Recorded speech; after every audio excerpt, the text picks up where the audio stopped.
Halo, saya Mega. Terima kasih telah menonton channel saya. Hari ini kita akan membahas topik tentang Tsutomu Miyazaki.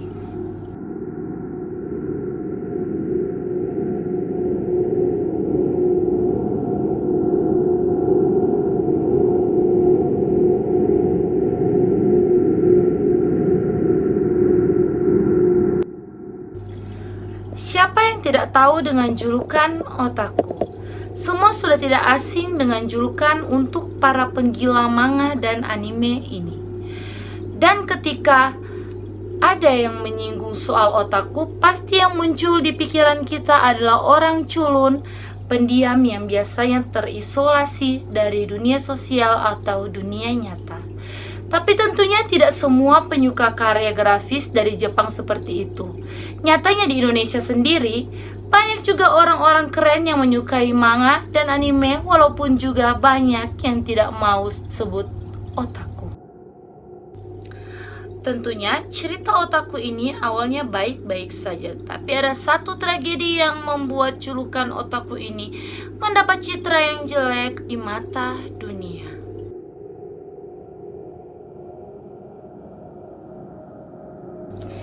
Kisah pilu ini terjadi di tahun 1988 sampai tahun 1989.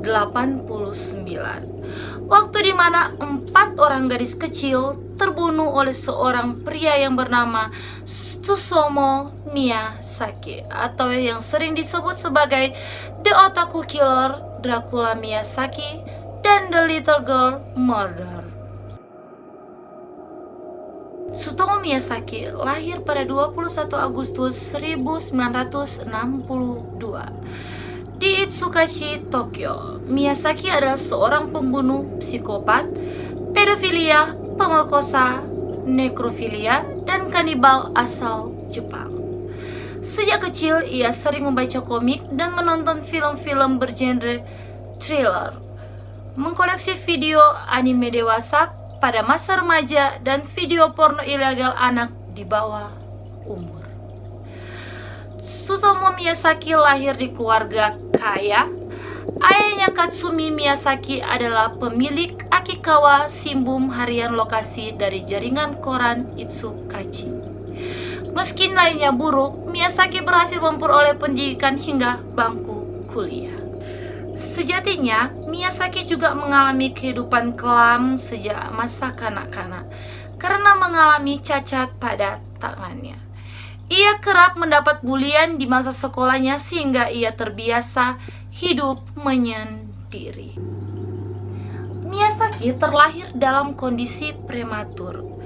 Itulah yang menyebabkan tangannya cacat, berbentuk keriput, dan tulangnya menyatu dengan lengan bagian bawah. Saat kuliah, Miyazaki adalah seorang mahasiswa jurusan fotografi. Ia sering hadir pada saat ada event-event olahraga di kampusnya. Bukan berarti dia adalah penggemar olahraga atau tertarik. Dia hanya hadir untuk memotret para mahasiswi yang ikut serta dalam event-event itu untuk dijadikan imajinasi untuk masturbasi. Wow, gila banget ya. Dia kayak cuma liatin foto doang terus ya. Seru. Nah, setelah lulus kuliah pun kehidupan Miyazaki malah makin kacau. Ia diterima bekerja oleh teman ayahnya. Di saat bekerja inilah sifat cabulnya makin menjadi-jadi.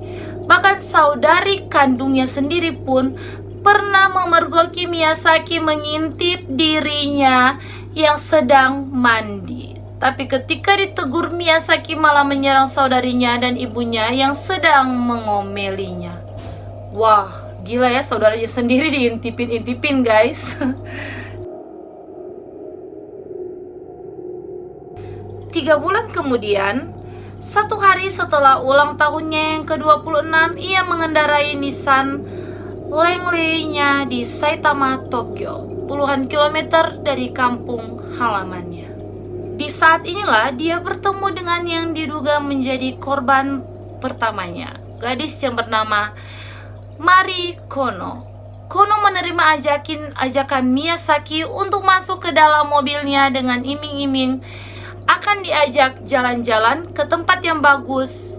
Setelah berkendara 90 menit, Kono dibawa jauh dari rumahnya. Biasa ya kan anak-anak kalau diajak sama orang dewasa, ayo kita kesini, main kesini, nanti aku beliin ini itu. Diajak sama Miyazaki, si Kononya mau dan akhirnya naik ke mobil Miyazaki. Di daerah yang banyak pepohonan, Miyazaki dan Kono berjalan lewat jalur pendakian sambil berbicara selama 30 menit. Setelah itu Miyazaki kemudian mencekik Kono hingga tewas. Belum puas dengan itu, Miyazaki kemudian melucuti pakaian dari tubuh kecil Kono yang sudah tidak berdaya dan mulai melakukan kekerasan seksual pada mayat bocah malang itu yang juga diabadikan dengan kameranya. Wah, gila banget ya. Padahal si Kono ini udah meninggal, tapi masih aja ya. Aduh. Terjadi di lokasi yang sama pada 3 Oktober 1988. Kali ini korbannya adalah gadis kecil yang berusia 7 tahun bernama Masami Yoshizawa. Miyazaki berhasil membujuk Yoshizawa untuk masuk ke dalam mobilnya dan membawanya ke daerah yang sama di mana ia membunuh Kono dan mencekiknya hingga tewas, melampiaskan hasrat seksualnya dan menyimpan baju gadis kecil itu. 12 Desember 1988, gadis kecil yang bernama Erika Nanba yang tinggal di Naguri, Saitama menjadi korban dari hasrat Miyazaki. Ia memaksa Erika untuk membuka bajunya, lalu kemudian mengambil gambar dengan kameranya sebelum ia mencekik gadis itu hingga tewas. Setelah itu, Miyazaki kemudian mengikat tangan dan kaki Erika ke belakang. Setelahnya, ia pun membuang tubuh bocah malang itu ke hutan di belakang tempat parkir. Pembunuhan terakhir Miyazaki dilakukan 6 bulan kemudian, tepatnya pada 6 Juli 1989. Ayoko Nomoto, bocah 5 tahun, dicekik hingga tewas oleh Miyazaki setelah selesai sesi pemotretan di taman. Menurut pengakuan Miyazaki, Nomoto melakukan perlawanan seperti menendang kakinya tanpa henti. Nomoto terus berontak hingga kira-kira 5 menit, namun perlawanan itu tidak menghentikan Miyazaki. Bedanya kali ini, Miyazaki melakukan hal yang lebih ekstrim dan menjijikkan. Mayat Nomoto dibawa pulang, dan di rumah Miyazaki mayat gadis kecil ini menjadi tempat pelampiasan hasrat seksualnya, menjadi teman ia berbagi kasur 2 hari. Wah, gila banget ya. Coba kita pikir deh, 2 hari tidur sama mayat, terus wah, serem banget. Setelah tubuh Nomoto membusuk, Miyazaki kemudian membagi tubuhnya di beberapa bagian dan meminum darahnya. Ia juga melakukan tindakan kanibalisme dengan cara memanggang tangan korban. Wah, gimana ya kalau tangan dimakan orang? Setelah menyantap tubuh korban, Miyazaki meninggalkan tubuhnya di toilet dekat kuburan dan membuang sisanya di bukit terdekat. Karena takut tubuh itu akan ditemukan, Miyazaki kembali ke bukit itu dan mengambil bagian tubuh Nomoto dan disimpan di rumahnya. Untuk seorang pembunuh berantai, sebenarnya modus Miyazaki ini sangat berantakan dan penuh celah. Segala kejahatannya dilakukan berdasarkan insting dan nafsu semata, sehingga menyebabkan dia hampir tertangkap beberapa kali. Misalnya di kasus yang ketiga, Miyazaki tidak sengaja meninggalkan potongan baju di tempat parkir di mana ia menculik korban. Polisi kemudian melakukan pencarian besar-besaran dan berhasil menemukan jenazah Nanba di tengah hutan. Setelah informasi tersebar ke publik, ternyata ada 2 orang melaporkan bahwa mereka membantu seorang pria yang ban mobilnya terperosok di pembatas jalan. Pria itu terlihat membawa kain di bagasi mobilnya. Sayangnya 2 orang ini salah mengidentifikasi mobil yang digunakan. Miyazaki sebagai Toyota Corolla, karena mobil dengan merek itu sedang laris di Jepang dan sulit untuk mengidentifikasi semuanya. Miyazaki juga hampir tertangkap saat hendak menculik Ayako Nomoto pada tanggal 1 Juni 1989. Ia membujuk Nomoto untuk melepas celana dalam, tetapi warga sekitar memergokinya. Miyazaki berhasil kabur sebelum polisi sampai ke TKP. Namun hanya bertahan 5 hari sampai Miyazaki nekat melakukan aksinya. Namun, di balik aksi yang ceroboh, Miyazaki kerap mempermainkan keluarga korban. Ketika Kono menghilang, polisi langsung menindak cepat dengan menyatakan kasus ini sebagai pembunuhan oleh polisi. Jadi polisi mulai pencarian besar-besaran kepada Miyazaki. Saat itu, polisi ada di jalan-jalan raya memberikan pengumuman lewat pengeras suara agar orang tua menjaga anaknya. Namun walaupun ciri-ciri korban sudah digambarkan dengan deskripsi lengkap, tidak ada yang menemukannya. Namun seperti yang dicatat dalam artikel tahun 2015, Miyazaki malah mengirim surat kepada ibu korban Yuki Kono yang bertuliskan ada iblis berkeliaran. Polisi awalnya menganggap surat itu sebagai prank dari orang tidak dikenal, sebelum akhirnya mengetahui itu dikirim oleh Miyazaki. Ketika polisi kesulitan waktu mencari-cari mayat korban seperti Mari Kono, Miyazaki malah kembali ke tempat ia membuang mayat korban dan mengambil bagian-bagian tubuh seperti tangan dan kaki Kono untuk dibawa pulang dan membakar sisanya.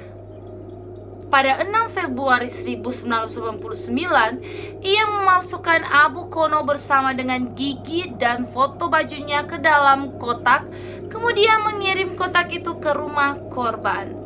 Shigeo Kono, ayah korban, menemukan sepucuk surat di kotak itu bertuliskan, "Mari, tulang, belulang, dikremasi, investigasi, bukti." Awalnya, dokter gagal mengidentifikasi gigi dalam kotak itu. Namun Miyazaki justru kembali mengirimkan surat menggunakan nama samaran Yuko Imada, yang menuliskan bahwa ia telah membunuh 3 orang anak dan memang benar di dalam kotak itu adalah sisa-sisa tubuh Mari Kono. Dokter kemudian melakukan tes lagi dan merevisi hasilnya menjadi benar gigi itu milik Kono. Sepertinya dia kayak mau ngilangin jejak gitu, sehingga dia pakai nama-nama samaran gitu. Ya kayak mau lari gitu atau menghilang atau gimana ya gitu guys. Bukan hanya keluarga Kono, Shinchinaba, ayah dari korban yang ketiga, menerima surat setelah 1 minggu kematian anaknya yang bertuliskan Erika, dingin, batuk, tenggorokan, mati. Polisi kemudian mengaitkan 2 pembunuhan tersebut dalam satu peristiwa. Dengan ini jelas bahwa pembunuh berantai sedang berkeliaran di Saitama. Satu lagi langkah sembrono Miyazaki adalah sering menelpon keluarga korban tanpa mengatakan apapun. Jika telepon tidak diangkat, dering itu tidak akan berhenti selama 20 menit. Namun sebagaimana dicatat McQueen, tindakan yang dilakukan Miyazaki ini gila, menghina, dan keji.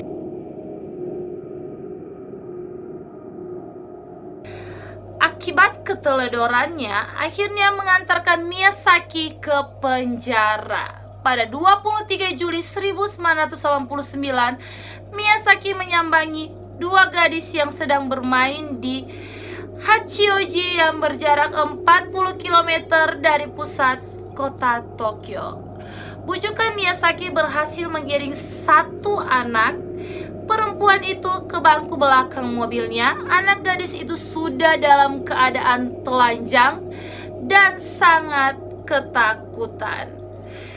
Di hadapan dia, Miyazaki mengambil foto bagian vital gadis kecil itu. Sang kakak untuknya cepat mengadu ke ayah mereka. Ketika sampai di mobil, Miyazaki dan sang ayah menyaksikan pemandangan yang brengsek itu. Sang ayah langsung memberikan pukulan mentah kepada arah kepala Miyazaki. Meski begitu, Miyazaki berhasil kabur dan polisi terlambat datang ke TKP. Karena cocok dengan deskripsi pelaku yang diperkirakan polisi, petugas menunggu di dalam mobil untuk menyegap Miyazaki. Dengan polosnya, dia kembali ke tempat kejadian tanpa mengetahui polisi sudah menunggunya di sana. Di rumahnya Miyazaki, polisi menemukan sisa-sisa bagian tubuh korban, termasuk Marikono. Seisi ruangan dipenuhi dengan berbagai rekaman video dan komik Jepang. Rekaman itu termasuk dalam kategori pornografi, dan ada juga rekaman di saat Miyazaki melakukan pelecehan seksual kepada mayat korban. Pengadilan Miyazaki dihadiri 1.500 orang, namun yang bisa masuk hanya sekitar 50 orang. Selama pengadilan berlangsung, Miyazaki justru menghabiskan waktu untuk tidur. Gila banget ya, sementara sidang dia tidur. Selama persidangan berlangsung, Miyazaki seakan tidak merasa bersalah dan tidak pernah sekalipun melontarkan kata maaf kepada korban ataupun keluarga korban. Bahkan Miyazaki sempat meminta mobilnya dan rekaman videonya dikembalikan. Pengadilan punya satu tugas untuk memutuskan bahwa Miyazaki gila atau waras sebelum menjatuhkan hukuman mati pada Miyazaki.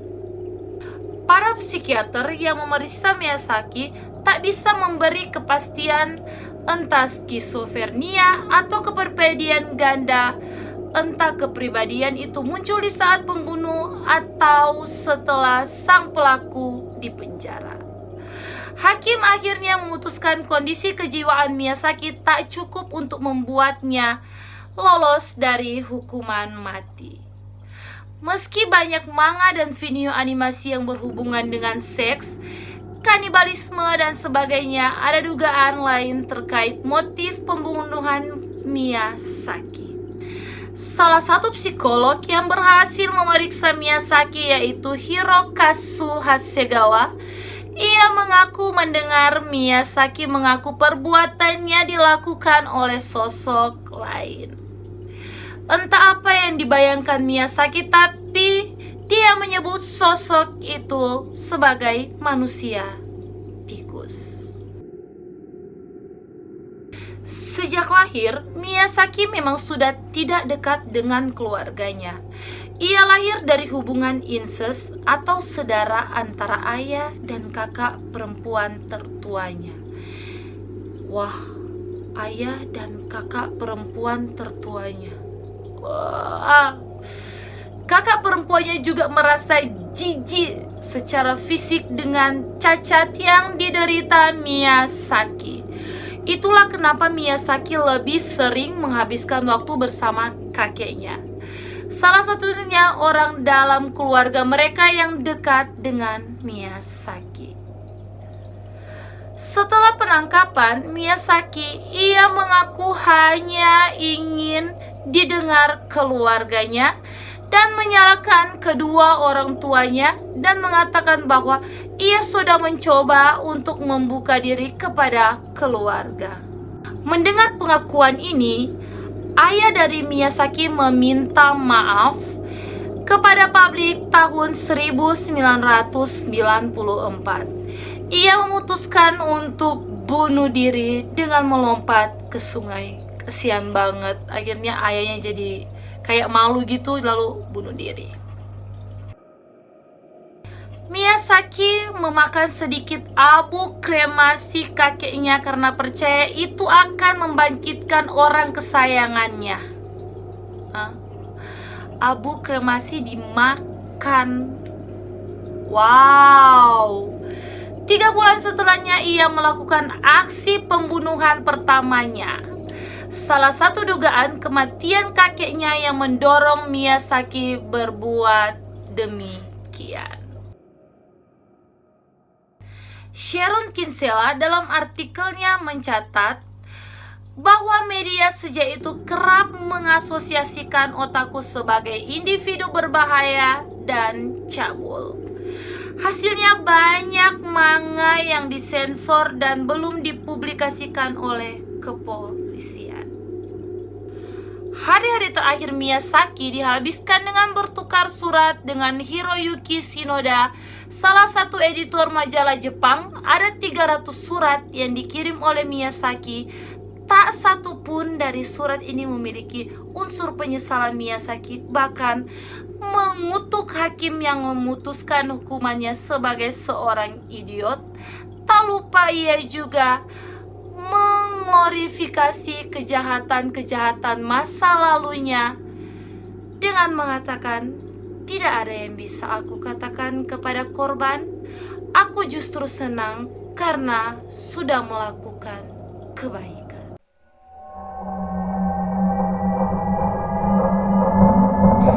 Oke, terima kasih sudah menonton video saya hari ini.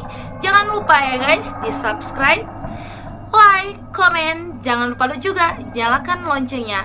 Nanti setelah ini kita akan ceritakan lagi banyak banget cerita-cerita menarik yang belum pernah kita ketahui, bahkan sudah pernah kita ketahui. Saya Mega, sampai jumpa.